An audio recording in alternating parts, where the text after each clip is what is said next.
What do you feel like became the disconnect between y'all and him, being that it seemed like it was such a camaraderie moving up with the y'all? Like, where did the disconnect come from? I think, where it started was when the movie 8 Mile was getting ready to come out. Okay. I think that's maybe 2002. That's about right. Okay. So by that time, the media, mainstream media is hyping Eminem like crazy. And you're reading things like, he's the greatest of all time. He's, the king of hip hop, stuff like that. And, this is mostly like white media crowning him the king of hip hop. And I think, that type of thing was what really, Benzino was really the first person to kind of see it and bring it to my attention. But I think that was really the concern. Like, are they trying to make this guy like, the Elvis of hip hop? And are they trying to kind of like change, hip hop and make it more, for white folks? And so that's where it kind of started, and Benzino had just made a song on a mixtape he put out, and it was a little 8-line verse or whatever where he kind of dissed Eminem.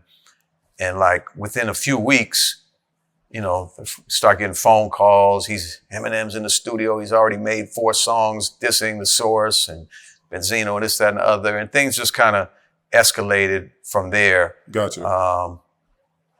Yeah. If you can go back at that time, would it be anything?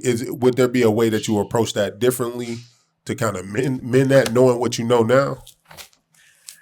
Well, yes and no. I mean,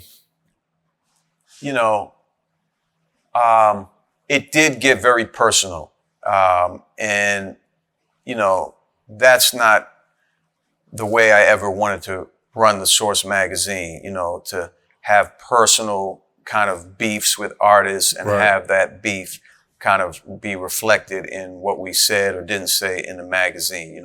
The credibility was always our bread and butter. That was what made the Source so successful, was people trusted us. And when things get personal, then there becomes this perception like that we're losing our integrity. Gotcha. So I think that part of it I would have done differently, and I wish could have happened a little, differently. At the same time, I think the point that we were trying to make has validity and had validity and people didn't really understand it, because again, it got caught up in this personal beef and personal battle, and people thought it was personal. But, one of the things when you think about what Eminem's impact has been on hip hop is, it's not quite the same as Elvis and rock and roll, but, before Eminem, every black artist that sold millions of records from Run DMC in 1985 all the way up through NWA, Tupac, Snoop, whatever, 70-80% of the people buying their music were white. Gotcha. Okay, it always been a white majority buying rap music. That wasn't something that Eminem brought to the table. And a lot of times they try to position it that way. Oh, he helped make it bigger. He got more white people. It was already big with white people. It kind of what his impact was if you think about like Rocky, the movie Rocky, and the way like, this white, gritty, heavyweight champ is going to take over this black sport, dominated by, black fighters, Apollo Creed, and he becomes like the hero for white people. Like, hey, we got our guy Rocky. He's going to be the best fighter in the world and da-da-da. And I think, that's kind of what Eminem did, where white folks before Eminem, like they were just loving the music and really in the culture and the artists that were predominantly black, they respected and listened to and looked up to.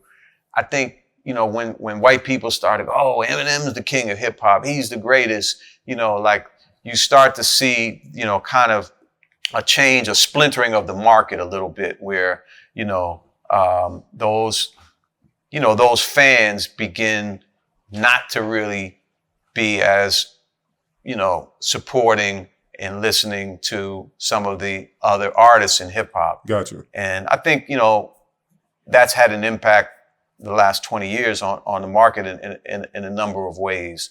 And I think that was just, that there's a valid discussion there to be had in it, but it became very personalized, and I don't think that was good for anyone at the end of the day.